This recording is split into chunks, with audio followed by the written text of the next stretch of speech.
तो digital electronics में start करने से पहले सिग्नल्स के बारे में पढ़ना पड़ेगा। दो तरह के सिग्नल्स होते हैं, एक तो एनालॉग जो कि कंटिन्यूअस होता है, ठीक है, समय के साथ वो वेरी होता रहता है, ऐसे साइन कर्व हो सकता है, और अभी जो मैंने दिखाया वैसा भी हो सकता है। इसमें कोई लेवल्स नहीं होता, लेकिन दूसरा जो सिग्नल है डिजिटल सिग्नल, उसमें दो लेवल्स होते हैं। एक होता है हाई वाला लेवल जिसको हम लोग 1 से भी डिनोट करते हैं, और दूसरा है लो वाला लेवल जिसको हम लोग 0 से भी डिनोट कर सकते हैं, ठीक है। तो इसमें दो लेवल होने के कारण इसमें दो तरह के डाटा होते हैं, एक तो हाई और एक लो, 1 और 0। तो इसलिए किसी भी इंफॉर्मेशन को हमें दो मतलब 0 और 1 से रिप्रेजेंट करना होगा। तो पहले हमें देखना होगा, और 0 और 1 जो सिस्टम है वो बाइनरी सिस्टम है। तो देख लेते हैं पहले किसी भी नंबर को बाइनरी में कैसे कन्वर्ट करते हैं। जैसे 37 है, तो बेस 10 से किसी भी बेस में अगर जाना है तो उसके बेस से डिवाइड करना होगा। 37 है तो 2 1 जा 2, 8 2 जा 16, रिमाइंडर को साइड में लिखना है 1।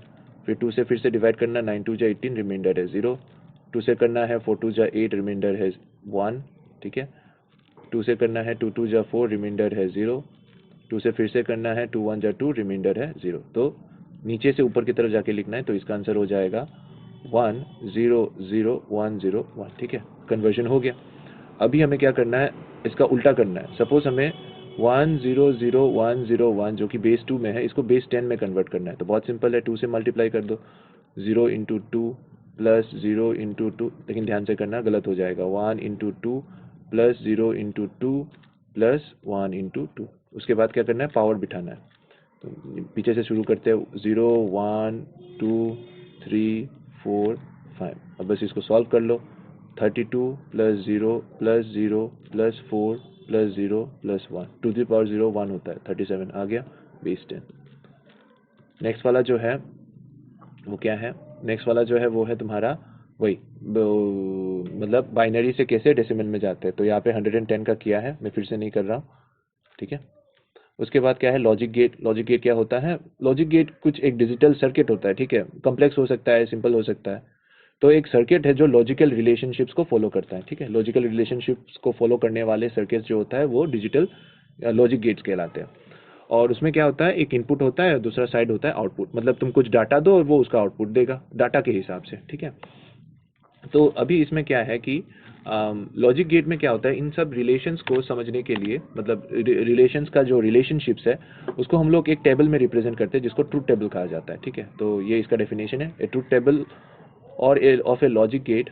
ए truth table of a logic gate is a table that shows all the input and output possibilities for the logic gate, ठीक है। तो उसमें जैसे बताया मैंने, दो लेवल्स होते हैं, हाई लो हो सकता है, उसको हम लोग ऑन ऑफ भी बोल सकते हैं, क्लोज ओपन बोल सकते हैं, येस नो बोल सकते हैं, ट्रू फॉल्स बोल सकते हैं, ठीक है ना। अलग अलग 1 0 बोल सकते हैं depending on the type of information, ठीक है। तो इन सब लॉजिक गेट्स की इंफॉर्मेशन को स्टडी करने के लिए जॉर्ज बुली ने एक एल्जेब्रा, मतलब उसने इन्वेंट किया था जिसको बुलियन एल्जेब्रा कहते हैं। और उसमें जो एक्सप्रेशंस यूज किया जाता है उसको बुलियन एक्सप्रेशंस कहा जाता है। तो नॉर्मली जो होता है, तीन तरह के लॉजिक गेट होता है बेसिकली। एक और गेट होता है, एंड गेट होता है, नॉट गेट होता है। तो तीन गेट्स है, तो तीन तुम्हारे बुलियन एल्जेब्रा में तीन ऑपरेशंस होंगे। पहला वाला और गेट को हम लोग प्लस से डिनोट करते हैं। ए और बी जो होता है वो इनपुट होता है, वाई आउटपुट पार्ट होता है। अब सिर्फ दो इनपुट होगा, नॉट नेसेसरी।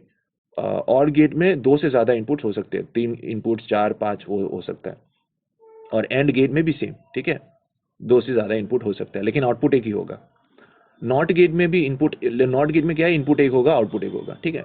तो नॉट गेट को इन्वर्शन भी बोलते हैं, ठीक है। इन्वर्शन इसलिए कहा जाता है क्योंकि वो इनपुट को बदल देता है, पलट देता है। तो ये और गेट होता है, और गेट को हम लोग प्लस से रिप्रेजेंट करते हैं। तो ये वाला पार्ट जो है ये बहुत इंपॉर्टेंट है, ये लिखना पड़ेगा एग्जाम में अगर और गेट के बारे में लिखते हो। ये इसका डायग्राम है, और गेट को कैसे रिप्रेजेंट किया जाता है, ठीक है।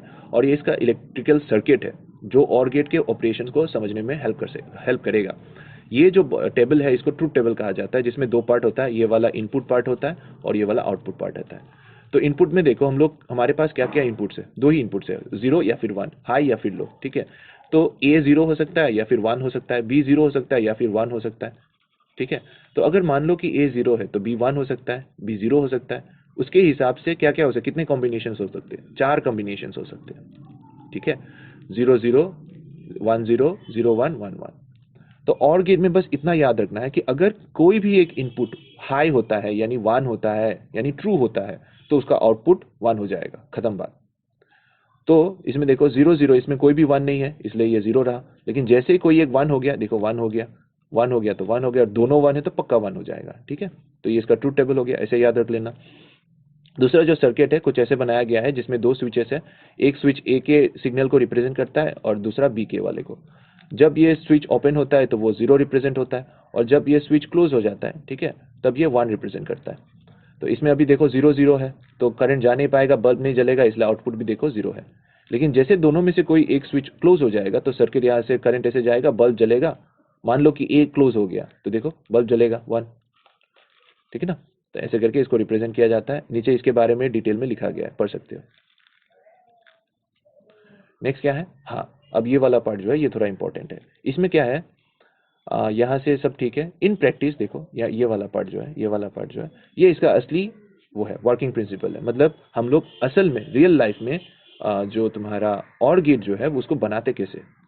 तो उसको बनाने के लिए देखो दो डायोड यूज किया जाता है, एक D1 और एक D2। तो डायोड पहले समझ लेते कैसे किया जाता है। डायोड होता क्या है, डायोड को मान सकते हो कि इलेक्ट्रिसिटी में, मतलब मतलब इलेक्ट्रॉनिक्स में ये डायोड जो होता है इसको वेल्व की तरह तुम मान सकते हो। वेल्व मतलब एक तरीके से ही करंट जा सकता है। तो डायोड में क्या होता है, एक साइड प्लस होता है और दूसरा साइड माइनस होता है। ठीक है, तो अगर तुम डायोड को ऐसे कनेक्ट करते हो, ऐसे प्लस पॉजिटिव को पॉजिटिव के साथ और नेगेटिव को नेगेटिव के साथ, तब क्या होगा कि करंट फ्लो करेगा डायोड से। ठीक है, यानी अगर तुम एक एमीटर रखोगे तो वो डिफ्लेक्ट करेगा, रीडिंग शो करेगा कि करंट पास कर रहा है। लेकिन अगर तुम डायोड को, ये तुम्हारा डायोड है, ये पॉजिटिव ये नेगेटिव है, अगर तुम इसको उल्टा साइड में मतलब ऐसे करके कर देते हो, यानी बैटरी के प्लस को नेगेटिव के साथ, तब करंट फ्लो नहीं होगा। ठीक है, यानी अगर तुम डायोड को सही तरीके से उसको वो नहीं करते हो, करंट वोल्टेज सप्लाई नहीं करते हो, तो करंट फ्लो नहीं होगा। ठीक है, तो वो बस एक तरीके से ही करंट को फ्लो करने देता है। तो जिस तरीके से फ्लो करने देता है उसको बोलते हैं फॉरवर्ड बायसिंग। फॉरवर्ड बायस मतलब जब तुम पॉजिटिव को पॉजिटिव के साथ कनेक्ट करते हो, ठीक है, ऐसे।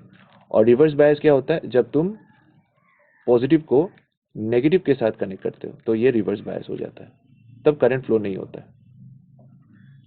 ठीक है, बस इतना याद रखो। तो अभी यहाँ पे आ जाओ। जब हम लोग और गेट को बनाते हैं तो हम लोग दो डायोड्स यूज करते हैं। ठीक है, एक ए के लिए, इनपुट ए के लिए, और एक बी के लिए। और ये वाला जो साइड है ना, इसको देख के डरो मत, कुछ नहीं है। वोल्टेज देना है ना, मतलब ए पे 0 करना है, 1 करना है, तो हम लोग को वोल्टेज दे। देखो अगर तुम ये वाला टर्मिनल ए के साथ लगा देते हो तो देखो प्लस वाला टाइट हाई वाला पोटेंशियल लग रहा है यहाँ पे, तो ये 1 हो जाएगा, हाई पोटेंशियल, यानी 5 वोल्ट चला जाएगा। और अगर तुम ये वाला टर्मिनल इधर कनेक्ट कर देते हो, मतलब ये वाला पार्ट, तो तुम ग्राउंडिंग कर रहे हो उसको डायरेक्टली। ठीक है, इसीलिए ये 0 हो जाएगा। बस इतना करना है। तो जब तुम्हें ए में 1 डालना है तो तुम्हें इसको इसके साथ कनेक्ट करना है, और जब तुम्हें ए में 0 डालना है तो इसको इसके साथ कनेक्ट करना है। यहाँ पे डिटेल में साइड में लिखा गया है, पढ़ सकते हो। तो सपोज मान लो कि तुम्हें ए में 1 डाल दिया तुमने। ठीक है, 1 डाल दिया तो ये देखो ये साइड पॉजिटिव हो गया, डायोड का ये साइड भी तो पॉजिटिव होता है। और उसके बाद देखो यहाँ से गया और इसको वाई को तुमने ग्राउंड कर दिया। ठीक है, ग्राउंड मतलब सॉरी, वाई को इधर से तुमने इसको ग्राउंड कर दिया। ठीक है, अब क्या होगा, ये पॉजिटिव ग्राउंड कर दिया तो ये साइड नेगेटिव, तो ये डायोड क्या हो जाएगा, फॉरवर्ड बायस हो जाएगा। जिसके वजह से क्या होगा, अगर तुम रेजिस्टर आर जो होता है ना, इसको लोड रेजिस्टर कहा जाता है। तो इसके अक्रॉस अगर तुम एक वोल्ट मीटर लगाओगे, ठीक है, एक वोल्ट मीटर इसके अक्रॉस लगाओगे, तो तुम देखोगे कि वो वोल्टेज शो कर रहा है, 5 वोल्ट शो कर रहा है। 5 वोल्ट नहीं, कम होगा, क्योंकि डायोड में थोड़ा पोटेंशियल ड्रॉप हो जाएगा, 0.7 वोल्ट ड्रॉप हो जाता है। ठीक है, वो बात की बात है। तो मेन चीज क्या होगा, जब तुम इसको फॉरवर्ड बायस कर दोगे तो यहाँ से करंट चला जाएगा और यहाँ पे वोल्टेज दिखाएगा, जो कि होना चाहिए। क्योंकि अब देखो इसको तुमने 1 कर दिया है और इसको सपोज बी को तुमने ग्राउंड कर दिया, 0 कर दिया, तो ये देखो 0 कर दिया, मतलब तुम्हें तो इसको हाई करना था क्योंकि ये साइड पॉजिटिव है, लेकिन तुमने इसको लो कर दिया तो ये रिवर्स बायस हो जाएगा, इससे करंट फ्लो नहीं होगा। लेकिन इस डायोड से तो करंट फ्लो हो जाएगा ना, क्योंकि ये फॉरवर्ड बायस है, जिसकी वजह से वाई में तुम्हें आउटपुट मिलेगा। ठीक है, जो कि होना चाहिए। और गेट में क्या होता है, दोनों 0 होने से 0 होगा, लेकिन दोनों में से कोई एक 1 अगर हो जाता है तो आउटपुट 1 हो जाता है, और दोनों 1 है तो पक्का 1 होगा। ठीक है, तो इसीलिए जब तुम इसमें किसी भी एक डायोड को जब तुम इसको हाई करोगे, सपोज तुमने ए को हाई कर दिया तो ये फॉरवर्ड बायस हो जाएगा, करंट बहने लगेगा। अगर तुम बी को हाई करते हो तो इधर से करंट जाएगा, बायस हो जाएगा, मतलब करंट फ्लो होगा और ये यहाँ पे तुम्हें आउटपुट मिलेगा। ठीक है, अगर दोनों को 1 कर देते हो तो अरे भाई दोनों ही जाएगा। ठीक है, तब तो पक्का मिलेगा। तो यहाँ पे बस इतना लिखा गया है कि जब वन टर्मिनल को कनेक्ट किया जाता है तो दोनों में से जो डायोड जिसको हाई किया जाता है, इनपुट दिया जाता है, तो डायोड फॉरवर्ड बायस हो जाता है जिससे करंट फ्लो होता है और तुम्हें आउटपुट मिलता है। बस इतना लिखना है, ठीक है। कॉपी में लिख लो, क्लास में अगर प्रॉब्लम है तो पूछ लेना। एंड गेट में क्या होता है, एंड गेट में बस इतना याद रखना होता है कि जैसे और गेट में हुआ था ना, और गेट में क्या हुआ था कि और गेट में दोनों इनपुट्स में से कोई भी एक इनपुट ऑन होने से चलेगा, लेकिन एंड गेट में क्या है, दोनों को ही ऑन होना पड़ेगा तब जाके होगा, नहीं तो नहीं होगा, ठीक है। तो 0 0 0 होगा, 1 0 होने से भी 0 होगा क्योंकि दोनों ऑन नहीं है, और 1 तभी होगा जब दोनों ऑन होगा, ठीक है। बस इतना याद रखना है। इसको हम लोग A.B से डिनोट करते हैं, ये लिखना कॉपी में। इसका लॉजिकल डायग्राम ये वाला जो है ये एग्जाम में पूछा जाता है, इलेक्ट्रिकल डायग्राम समझने के लिए, और ये इसका ट्रूथ टेबल, ये तीनों के तीनों इंपॉर्टेंट है। यहाँ पे जो लिखा गया है ये ट्रूथ टेबल को एक्सप्लेन करने के लिए लिखा गया है, ये वाला पार्ट, ठीक है, पढ़ सकते हो। अच्छा, एंड गेट का जो पार्ट है ना, ये मैं क्लास में एक्सप्लेन करूंगा, ये थोड़ा ट्रिकी है। नॉट गेट भी सेम है, ये इसका सर्किट है, बुलियन अलजेब्रा, ये इसका ट्रूथ टेबल है, ये इसका लॉजिकल सिंबल है, और ये इसका सर्किट है। तो नॉट गेट में क्या होता है, नॉट गेट में होता है कि अगर कोई भी एक सर्किट में इनपुट होता है तो वो बस अगर 0 है तो 1 कर देगा, 1 है तो 0 कर देता है, इसलिए इसको इन्वर्शन सर्किट भी कहा जाता है। तो इसका जो डायग्राम में देखो, जब तुम यहाँ पे पोटेंशियल जब तुम स्विच को ऑफ करते हो, यानी 0 जब होता है, ऑफ जब होता है, तब देखो करंट आराम से यहाँ से चला जाएगा, बल्ब ग्लो करेगा, यानी तुम्हारा आउटपुट जो होगा 1 होगा। लेकिन जब तुम स्विच को बंद कर देते हो तो यहाँ पे 1 हो गया, ठीक है। तब क्या होगा, करंट यहाँ से चला जाएगा। क्यों? क्योंकि यहाँ पे हाई रेजिस्टेंस है, बल्ब में तो रेजिस्टेंस होता है ना, तो यहाँ से जाएगा नहीं, सारा करंट जो है इधर से चला जाएगा, इससे करंट जाएगा नहीं, जिसकी वजह से बल्ब ग्लो नहीं करेगा, तो आउटपुट 0 हो जाएगा, ठीक है। शॉर्ट सर्किट कर दिया है, ऐसा समझ सकते हो। इसका जो ये जो पार्ट है ये लिखना होगा कॉपी में, लेकिन ये मैं क्लास में समझा दूंगा, ये ट्रांजिस्टर समझना होगा इसके लिए, ठीक है। उसके बाद क्या है, उसके बाद है कॉम्बिनेशन ऑफ गेट्स। तो अभी हम लोग क्या करें, गेट्स को कॉम्बाइन कर रहे हैं, ठीक है। पहला होता है नैंड गेट, दूसरा होता है तुम्हारा नॉर गेट। नैंड में क्या होता है, दो गेट्स को कंबाइन किया जाता है, एक तो एंड और दूसरा है नॉट। एंड जो है वो नॉट को रिप्रेजेंट कर रहा है। नॉर में क्या होगा, नॉर में और होगा और उसके सामने क्या होगा, नॉट होगा। तो देखो पहले एंड यूज किया है, एंड के आउटपुट के साथ उसको नॉट के इनपुट में कनेक्ट कर दिया है, तो ये जो पूरा जो है इस चीज को हम लोग ऐसे रिप्रेजेंट कर सकते हैं। ये वाला पार्ट जो है ये एंड का पार्ट हो गया, और ये सामने जो गोल पार्ट है ये नॉट को रिप्रेजेंट करता है, तो ये नैंड हो गया, ठीक है। तो बस कुछ नहीं है, तुम्हें पता है ना पहले एंड का जो ट्रूथ टेबल है, एंड का ट्रूथ टेबल क्या था कि दोनों में से दोनों को ऑन होना पड़ेगा, ठीक है, दोनों को ऑन होना पड़ेगा तभी जाके ये ऑन होता है, ठीक है। 0 0 तो 0 होता है, 1 0 0 रहता है, 0 1 0 रहता है, 1 1 जाके 1 हो जाता है, ठीक है। तो ये तुम्हारा एंड का आउटपुट है। अब तुमने एंड के आउटपुट को किस में डाल दिया है, नॉट में डाल दिया है, तो नॉट क्या करेगा, उसको पलट देगा। तो 0 है तो क्या कर देगा, वो इसको 1 बना देगा, 0 को 1, 0 को 1 और 1 को 0, ठीक है। तो अल्टीमेटली तुम्हारा जो आउटपुट यहाँ पे निकल रहा होगा इनपुट के हिसाब से, तो ये तुम्हारा इनपुट पार्ट हुआ, ठीक है, ये दो, और ये वाला टोटल आउटपुट, लास्ट जो इफेक्टिव आउटपुट जिसको बोलते हैं। तो यही जो ट्रूथ टेबल है ये तुम्हारा नैंड का है। सिमिलरली नॉर के केस में देखो, नॉर के केस में क्या, दोनों में से कोई एक आउटपुट अगर ओपन होता है मतलब 1 होने से 1 हो जाएगा, ठीक है। लेकिन तुमने इसको किस में डाल दिया है, एक नॉट गेट में डाल दिया, तो वो उसको पलट देगा, तो 0 1 हो जाएगा, 1 0 हो जाएगा, ठीक है। तो तुम्हारा जो इनपुट ये रहा, ये इसको यहाँ पे रिप्रेजेंट कर दिया, और ये फाइनल आउटपुट ये यहाँ पे डाल दिया, ठीक है।